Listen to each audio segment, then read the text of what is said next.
அஸ்ஸலாமு அலைக்கும். Hi friends, எல்லோரும் எப்படி இருக்கீங்க? இன்றைக்கி என்னோடய ஈவினிங் ரொட்டீன் பார்க்கலாம்.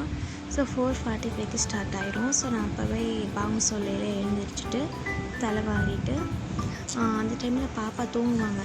ஸோ அப்போ பார்த்தாதான்னு சொல்லிட்டு எழுந்திரிச்சிட்டு பாத்திரம்லாம் அள்ளி போட்டு விளக்கிட்டு டீ போட்டு குடிச்சிட்டு அதுக்கிடையிலே பாப்பா எழுந்திரிச்சிருவாங்க. ஸோ மாமி வச்சுக்குவாங்க. சரின்னு அவங்களுக்கும் பாலை காய்ச்சி எடுத்துகிட்டு பாலை கொடுத்துட்டு அவங்க பக்கத்தில் மாமி தூக்கிட்டு போயிருந்தாங்க. ஸோ அந்த டைமில் நம்ம வேலை பார்க்கலான்னு சொல்லிட்டு பெட்டெல்லாம் அப்படி தான் இருந்தது. ஸோ அதெல்லாம் நீட் பண்ணிவிட்டு வீடு வாசல்லாம் கூட்டினேன். அதை கூட்டி முடிச்சதுக்கப்புறம் லைட்டாக ஸ்ப்ரே பண்ணி விட்ருவேன். ஸோ ஆல்வேஸ் இதுதான் ரொட்டீன். ஸோ அதை ஸ்ப்ரே பண்ணிவிட்டு இந்த கம்ஃபர்ட் அகர்பத்தி இருக்குல்ல, ஊதுபத்தி. ஸோ இது எப்போவுமே ஈவினிங் கரெக்டாக அதை ஏற்றி வச்சிடுறது. ஸோ கொசு தொல்லை இல்லாமல் இருக்கும். ஸோ அதனால் இது ரொம்பவே நல்லா இருக்குது.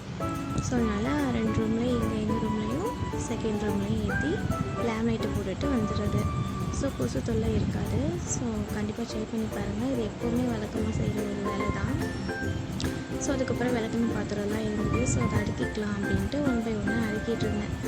ஸோ அவ்வளோதான் ஃப்ரெண்ட்ஸ். இந்த விளாக் உங்களுக்கு பிடிச்சிங்கன்னா மறக்காமல் லைக் பண்ணி சப்ஸ்கிரைப் பண்ணுங்கள். தேங்க்ஸ் ஃபார் வாட்சிங்.